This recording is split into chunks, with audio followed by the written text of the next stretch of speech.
క్రీస్తునందు ప్రియమైన వాళ్ళారా, శుభాలు. ఎలా ఉన్నారు? బాగున్నారా? నిన్నటి దినము ఎలా గడిచింది? ప్రభువుకు మహిమకరంగా జీవించారా? జీవించినట్లయితే ఆయనకు స్తుతులు. లేని ఎడల ఆయన మనలను క్షమించునుగాక.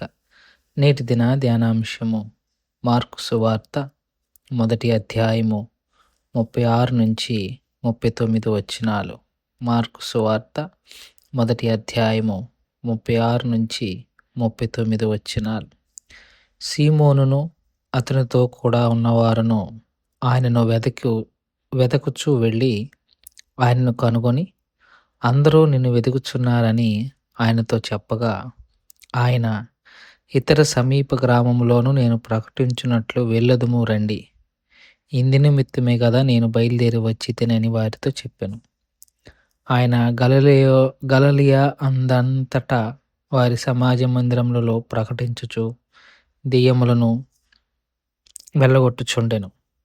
దేవుని వాక్యాన్ని మన వినికిడిలో దీవించి ఆశీర్వదించునుగాక. చదవబడిన లేఖన భాగాన్ని జ్ఞాపకం చేసుకుంటే, యేసు ప్రభువారు పేతురు అత్తను బాగు చేసిన రాత్రి ఆ ఊరు ప్రజలందరూ తమ వారిని యేసు ప్రభువారి దగ్గరికి స్వస్థత నిమిత్తమై తీసుకొని వచ్చి ఆయన ద్వారా స్వస్థత నొందటం, తర్వాత చీకటయ్యాక ప్రభు పడుకొని వేకువనే లేచి ఇంకా చాలా రాత్రి అయిన తర్వాత చాలా రాత్రి ఉండగా అరణ్యంలోనికి వెళ్ళి ఏకాంతముగా ప్రభువుతో, దేవునితో, తన తండ్రితో తన దినచర్యలో భాగంగా ప్రార్థన చేయుటకు వెళ్ళారు. వెళ్ళినప్పుడు ఉదయాన్నే పేతురు లేచేసరికి జనసమూహం అంతా మళ్ళీ ఆయన ఇంటి దగ్గర ప్రజెంట్ అయ్యారు. అయితే యేసు ప్రభు లేకపోవటం గమనించి పేతురు తనతో పాటు ఉన్న మిగతా శిష్యులను వెంటబెట్టుకొని ఆయన్ను వెతకటానికి వెళ్తే, అక్కడ యేసుని కనుగొని, నువ్వు ఇక్కడున్నావా? నీకోసము జనసమూహము వెతుకుచున్నారు అని చెప్తాడు. లోకభక్తుడు 4:42 అయితే, జనసమూహము ఆయన్ను వెంట పెట్టుకొని ఉండు, మమ్మల్ని స్వస్థపరచు అని బలవంతం చేసినట్టుగా కూడా అక్కడ ఉంది. సో యేసుక్రీస్తు ప్రభువారు వారికి దొరికారు, కానీ అక్కడ ఉండటం ఆయనకి ఇష్టం అనిపించలేదు. యేసు ప్రభు వారిని జనసమూహం వెతకటం చాలా సందర్భాల్లోనూ మనం చూస్తాం. లోకాలో యోహాను 6లోనూ చూస్తాం, యోహాను 2లోనూ చూస్తాం. వారు యేసు ప్రభు వారిని ఏదో స్వస్థతలు చేసేవాడిగాని చూశారు తప్ప ఆయనను నిజముగా తెలుసుకోవటానికి వారు వెతకలేదు. అయితే యేసు ప్రభువారు మళ్ళీ కపెర్నహూముకు వెళ్ళటానికి ఇష్టపడలేదు. వేరే ప్లేస్ ఉంటే చూడు, అక్కడికి వెళ్దాము, అక్కడ సువార్త ప్రకటిద్దాము, నేను వచ్చింది దానికి అంటాడు. యేసు ప్రభువారికి స్వస్థతలు చేయటం ఇష్టం లేదు అని నేను అన్న, కానీ దానికన్నా ప్రాముఖ్యమైన అంశం నిమిత్తం ఆయన పంపబడ్డాడు. స్వస్థతల కొరకైతే ఆయన రావాల్సిన అవసరం లేదు. ఇది నేను చాలాసార్లు మీతో పంచుకున్నాను. స్వస్థపరచటానికి కొరకైతే యేసయ్య ఈ లోకంలోనికి రావాల్సిన అవసరమే లేదు. అంతకుముందు కూడా స్వస్థతలు జరిగాయి.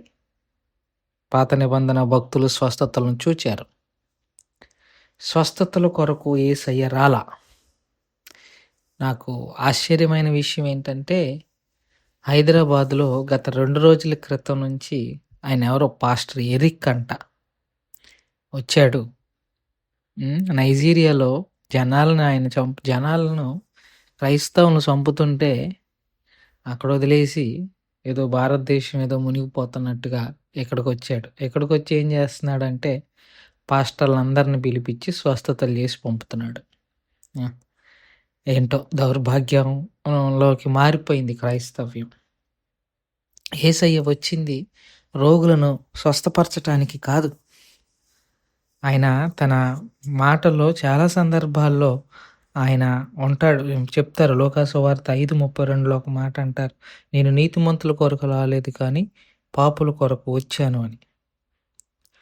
అలాగే లోకాసువార్త 19, 10వ అధ్యాయంలో నశించిపోయిన దాన్ని వెతికి రక్షించటానికి వచ్చాను అన్న మాటను యేసయ్య చెప్తాడు. సో యేసు ప్రభువారు వచ్చింది మనుషుల రోగాలను స్వస్థపరచటానికి కాదు. మనిషి రోగాలు స్వస్థపరిచినా స్వస్థపరచకపోయినా which is not a matter. పాపాలు క్షమింపబడాలి, అది ఇంపార్టెంట్. ఒకడు మనిషి స్వస్థపరచబడినంత మాత్రాన దేవుని యొక్క తీర్పు నుంచి తప్పింపబడతాడా? తప్పింపబడడు కదా. ఒకడు స్వస్థపరచబడనంత మాత్రాన దేవుని తీర్పు అతని మీదకు వస్తుందా? కాదు కదా. మనిషి స్వస్థత అస్వస్థతల మీద కాదు. మనిషి పాపము నుంచి విడుదల పొందితే దేవుని నుండి వచ్చే ఉగ్రత నుంచి తప్పించబడతాడు. అది తెలుసుకోవాలి, అది బోధించాలి. యేసయ్య అంటుంది అది. నేను వచ్చింది అందుకే. నా రాజ్య వ్యాప్తి కొరకు వచ్చాను, రక్షించడానికి వచ్చాను, శారీరక రోగముల నుంచి కాదు. ఓకే, నేను ఆ టైంలో అక్కడ ఉంటే నా దగ్గరున్న ఆ గొప్ప శక్తితో వారు స్వస్థపరచబడుతున్నారు. బట్ నా ఉద్దేశం స్వస్థతలు కాదు. నా ఉద్దేశం సువార్త, రక్షణ సువార్త, పాపపు విడుదల సువార్త, పాపం నుంచి రక్షించే సువార్త. యేసు ప్రభు వారు అదే అంటాడు. వేరే చోటకి వెళ్దాం, నేను ఇంకా బోధించవలసింది చాలా ఉన్నాయి. వేరే ప్రాంతాలకు వెళ్ళి ఆ సినగోగులన్నిటికి వెళ్ళి దేవుని సువార్తను ప్రకటిస్తూ అడపా అక్కడ దెయ్యాలు పట్టిన వాళ్ళని విడుదల చేయటం చూసాం.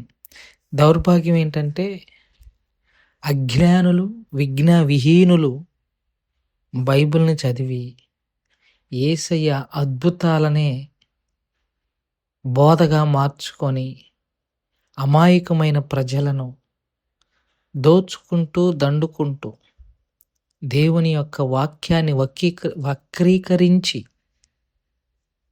ప్రభు వచ్చింది స్వస్థతల కొరకు కాదు, ప్రభు వచ్చింది రక్షించటానికి అన్న విషయాన్ని దాచిపెట్టి స్వస్థతలే ప్రధాన బోధగా మలచి ఇవాళ చూశాను స్టేటస్లో వెర్రి పాస్టర్లు ఉన్నారు. ఈ మాట అంటున్నందుకు నాకు కోపము, బాధ, వేదన కూడా కలుగుతుంది. ఎంత వెర్రి! ఒక ఆయన అయితే లుంగి కట్టుకుని ఎవడో ఏమనాలో ఆయన నాకు తెలియట్లేదు. India is waiting for you Eric pastor అంటున్నాడు. ఇండియా ఆయన కోసం వెయిట్ చేస్తుందంటే. India should wait for Christ, not for that guy who do some stupid things. స్వస్థతలు అన్న పేరుతో దండుకోవటానికి వచ్చే వాళ్ళ కోసం కాదు భారతదేశం ఎదురు చూడాల్సింది, లోకరక్షకుడు కొరకు. టికెట్లు పెట్టుకొని మరీ వెళ్తున్నారు, ప్రయాణాలు చేసి మరీ వెళ్తున్నారు. దేనికి అవి ఏమిస్తాయి? సత్య సువార్తను దూరం చేసి అట్లాంటి తప్పుడు బోధలకు ఎంతమంది మూర్ఖపు దైవజనులు అట్లాంటి వాటికి వెళ్తున్నారో దేవుడికే తెలియాలి. ఎప్పుడు నా నిజమైన ప్రార్థన అట్లాంటి బోధ చేసే వారందరినీ దేవాలయమును శుద్ధి చేసినట్లు శుద్ధి చేసి పడేయాలి దేవుడు. కోరుకుంటున్నాను, నేను ప్రార్థిస్తున్నాను. నేను భ్రష్టత్వంలోనికి క్రైస్తవ్యాన్ని నడిపించేస్తున్నారు. యేసయ్య స్పష్టంగా చెప్పాడు, నేను వచ్చింది అందుకు కాదు, నేను వచ్చింది సువార్త ప్రకటించటానికి, మనుషుల మీద నుంచి దైవ ఉగ్రత తప్పించటానికి. అది కదా మనం బోధించాలి. అందుకే దెయ్యం స్వస్థతలు పోసుకో వచ్చిన వాళ్ళ దగ్గరికి వెళ్ళలేదు యేసయ్య. క్లియర్గా కనబడుతుంది మనకి. ఆయన అక్కడికి వెళ్ళటానికి ఇష్టపడటం లేదు, వేరే ప్రాంతానికి వెళ్ళిపోయాడు. అక్కడ జనాలు వెయిట్ చేస్తున్నారు. లోకాసువార్తలు అయితే స్పష్టంగా రాస్తారు, బతిలాడతారు, ఆయన వెళ్ళనివ్వరు. ఉండు అని మొహమాటం లేకుండా ఆయన తోసి అవతల పడేసి వెళ్ళిపోయాడు యేసయ్య. అలాంటి భారం కలిగిన దైవజనులు వస్తే మళ్ళీ సువార్త ఈ రాష్ట్రాల్లో, దేశంలో రివైవల్ రావాలి. ఇప్పుడు ఈళ్ళు చెప్పే రివైవల్ కాదు. నిజ సత్య సువార్తను బోధించటానికి నిలబడగలిగిన కాగడాల్లాంటి, దివ్యజ్యోతుల్లాంటి దైవజనులను దేవుడు లేపాలి. ఈ మాటలు ఎవరైనా నా దైవజనులు, తోటి సహోదరులు, నాలాంటి భారం కలిగిన దైవజనులు వింటుంటే దయచేసి ప్రార్థన చేయండి. మీ వ్యక్తిగత ప్రార్థనలో జ్ఞాపకం చేసుకోండి. ఒక బలమైన జ్యోతుల్లాంటి, రివిటెల్ లాంటి దైవజనులను దేవుడు లేవనెత్తి సత్య సువార్తను బోధించగలిగిన దైవజనులను దేవుడు లేపి ఇట్లాంటి భ్రష్టత్వంలోనికి నడిపించే దైవజనులను దేవుడు దేవాలయంను శుద్ధీకరించినట్టుగా వీళ్ళందరినీ శుద్ధీకరించేయాలి అని ప్రార్థన చేయాలని ప్రభు పక్షంగా మనవి చేస్తూ, కాస్త ఆవేశంగా ఏమైనా తప్పుడు మాట్లాడుంటే క్షమించమని యేసు నామంలో ఈ మాటలను ముగిస్తున్నాను. దేవుడు దీవించి ఆశీర్వదించును గాక. ప్రార్థన చేస్తున్నాను. మమ్మల్ని మిక్కిలిగా ప్రేమించిన మా ప్రియ పరలోకపు తండ్రి, మీ పాదాలకు స్తోత్రాలు. చెప్పబడిన వాక్యాన్ని బట్టి మీకు స్తోత్రాలు. విన్న వాక్యం మా హృదయంలో భద్రపరచుకొని వాక్యానుసారంగా జీవించగలిగిన కృపాభాగ్యం మాకు అందరికి దయచేయమని యేసు నామములో అడుగుచున్నాం తండ్రి. ఆమేన్. God bless you.